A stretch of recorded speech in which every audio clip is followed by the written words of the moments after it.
Jesús, no es, el mariachi no es de Jalisco, o no necesariamente de Jalisco. Bueno, no es únicamente de Jalisco, no es exclusivamente de Jalisco.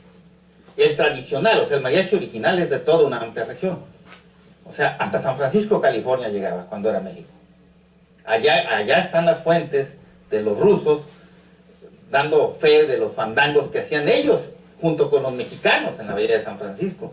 Están las fuentes de los comerciantes bostonianos, dando cuenta de una descripción tan temprana como 1829 de algo como un jarabe tapatío en el puerto de San Diego, California. O sea, era de una región muy amplia. Pero el siglo XIX nos presenta una... Porque además, permítame decirle que el texto de Jesús Jáuregui, el mariachi, se acompaña con una amplísima colección de gráficas que van desde fotografías hasta pósters, mapas, está ampliamente documentado, y dentro de algunas que llaman la atención en la entrada, y me detengo aquí, Jesús, es precisamente mariachis del siglo XIX, digamos, en donde vemos formas totalmente distintas de lo que actualmente vemos como mariachi. ¿Por qué no nos explicas cómo eran esas formas, digamos, no sé si sea correcto, primitivas del mariachi?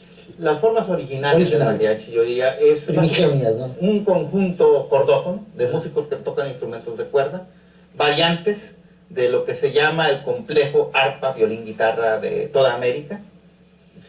Obviamente eran grupos reducidos, porque no había dinero en los ranchos para pagar a tantos músicos, ni se necesitaba. Con 2 ya eran mariachi, 3, 4 ya eran un mariachi grande.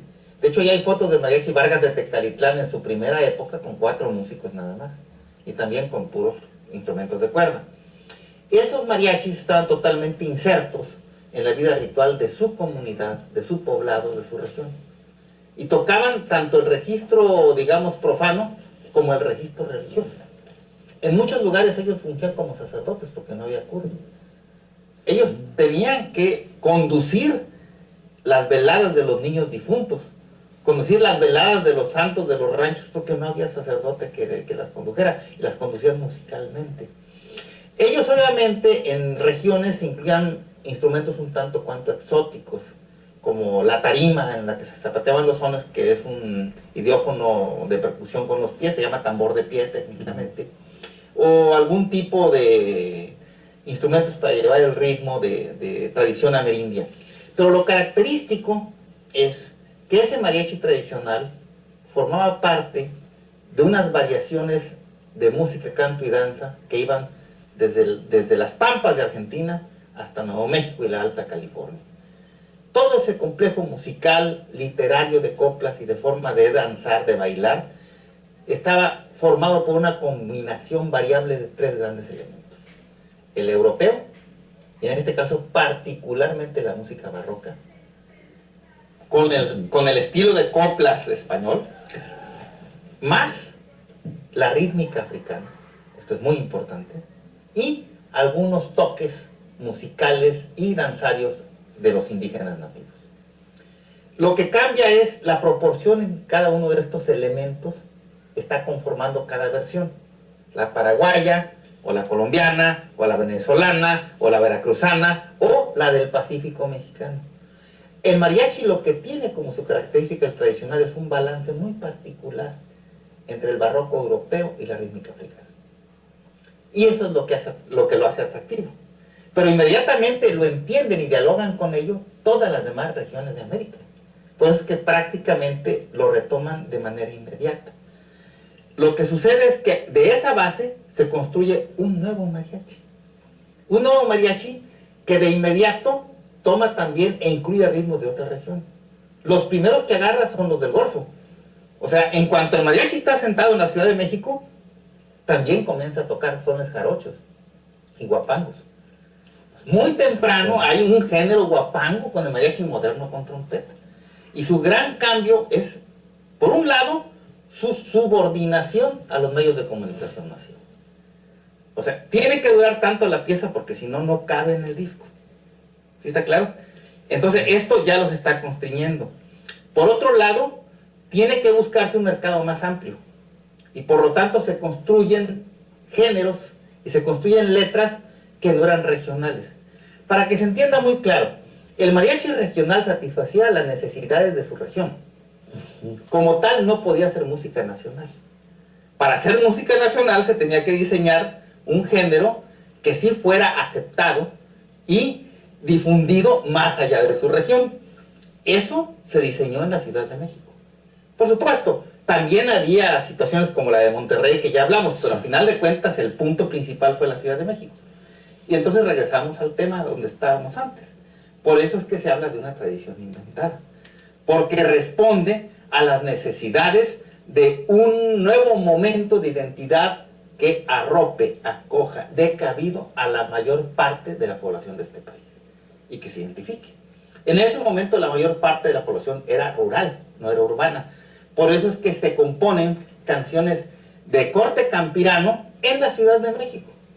¿Sí? Pero sí, el estilo hace que se crea que son del campo cuando se están componiendo allí. Ese es un primer momento del mariachi. Conforme el país va cambiando, van cambiando los ajustes de ese nuevo mariachi. El gran cambio será cuando se pasa de las canciones bravías a las canciones de José Alfredo Jiménez, por ejemplo. Si me permites hacer una pausa ahí, tenemos que seguir con esa secuencia, pero seguramente nuestra teleaudiencia se estará preguntando lo que te voy a preguntar en este momento. Dedicas un capítulo, el capítulo 5 de este trabajo, a la etimología del mariachi, es decir, ¿qué significa, de dónde viene y en qué consiste esta polémica sobre el origen del nombre de esta palabra mariachi? Bueno, lo primero que hay que tomar en cuenta es que este país, desde hace mucho tiempo, entre unas de sus divisiones clásicas es la gente que no acepta que aquí pueda haber productos pertinentes en términos culturales. Y cualquier cosa que sea exitosa está buscando que llegó de Europa. ¿Sí está claro? Claro. Y otra gente que pensamos que, bueno, objetivamente algo tiene que haber salido de aquí. Sí, porque hay quien dice que pues, es italiano, ¿verdad? Exactamente. Entonces, la conseja de que la palabra mariachi corresponde a un bautizo que los franceses hicieron de la institución musical, responde a esos afanes malinchistas de una buena parte de nuestra población. Y aquí hay que decirlo. No fue el primero Alfonso Reyes quien dijo eso, porque desde el siglo XIX ya se decía, pero fue el principal difusor de esa conseja equivocada, porque él escribió un folleto que se llama Nuestra Lengua, que la Secretaría de Educación Pública difundió masivamente, del cual hay reediciones de 100,000 ejemplares, en donde él dice que así sucedió, que de la palabra francesa mariage, por degeneración salió mariachi. Eso no tiene fundamento. No tiene fundamento porque hay suficientes documentos, no uno ni dos, hay más de 100 documentos donde la palabra aparece escrita desde 1832. Y aparece escrita como nombre de rancho, lo cual es todavía más afianzado porque es un topónimo, remite a la tierra propiamente dicha, como nombre del fandango y como nombre de los músicos antes de la intervención francesa. Por otro lado, no hay un solo documento en donde esa cuestión fidedignamente esté comprobada. ¿Sí está claro? Claro. Entonces, por otro lado, sí encontramos la palabra mariachi en varias lenguas de una familia lingüística americana que es la familia yuto-azteca. La encontramos en grupos indígenas que van por la costa del Pacífico desde la actual Nayarit hasta la actual frontera de Sonora con Estados Unidos. Los indígenas más norteños que tienen la palabra mariachi son los ópatas y los más sureños son los coras. También no es correcto plantear que la palabra mariachi viene de la lengua coca, que se hablaba en el estado de Jalisco. Y es tan sencillo. Ahora, hasta por internet tú puedes entrar a la estadística de los nombres del pueblo de todos los estados. Ve cuántos hay en Nayarit y si los vas a encontrar. Había hasta 5. Ve cuántos hay en Sinaloa, había 2. Ve cuántos hay en Sonora, había 1. Ve cuántos hay en Jalisco, no aparece ni una sola vez un poblado mariachi. ¿Sí está claro? Por eso tú lo puedes hacer en cualquiera por internet. ¿Sí está claro? Entren a las oficinas de Aguascalientes, de los que hacen las estadísticas de la población, y ahí están todos los poblados, estado por estado. Busca mariachi y tú mismo te vas a desengañar. Digo, además aquí están los documentos en mi libro. La palabra mariachi es americana, de lenguas nativas americanas. Eso está claro. Pero lo más que tenemos que tener presente es que la palabra tiene su historia y el grupo musical tiene la suya. Y en un momento dado se juntan. O sea, ni el grupo se llamó siempre mariachi, ni la palabra mariachi se usó siempre para referirse al grupo. ¿Sí está claro? La palabra mariachi era polisémica como todas. Se refería a la tarima donde se bailaba, se refería al grupo de músicos, se refería a la música que tocaban esos músicos, etc. Era el nombre de un rancho, y al grupo se le llamaba de muchas maneras, desde la simple de los músicos nada más, o los musiquillos, músicos pozoleros, hasta diferentes nombres que ahí están puestos. En un momento dado se da la conjunción, y ya conjuntada la palabra con el grupo es que se traslada al centro de México. Y acaba siendo, tal como lo dijo uno de los primeros estudiosos del mariachi, un venezolano, Edgar Gabaldón Márquez, acaba siendo una palabra mágica, que quizá donde menos la comprendamos es en este país.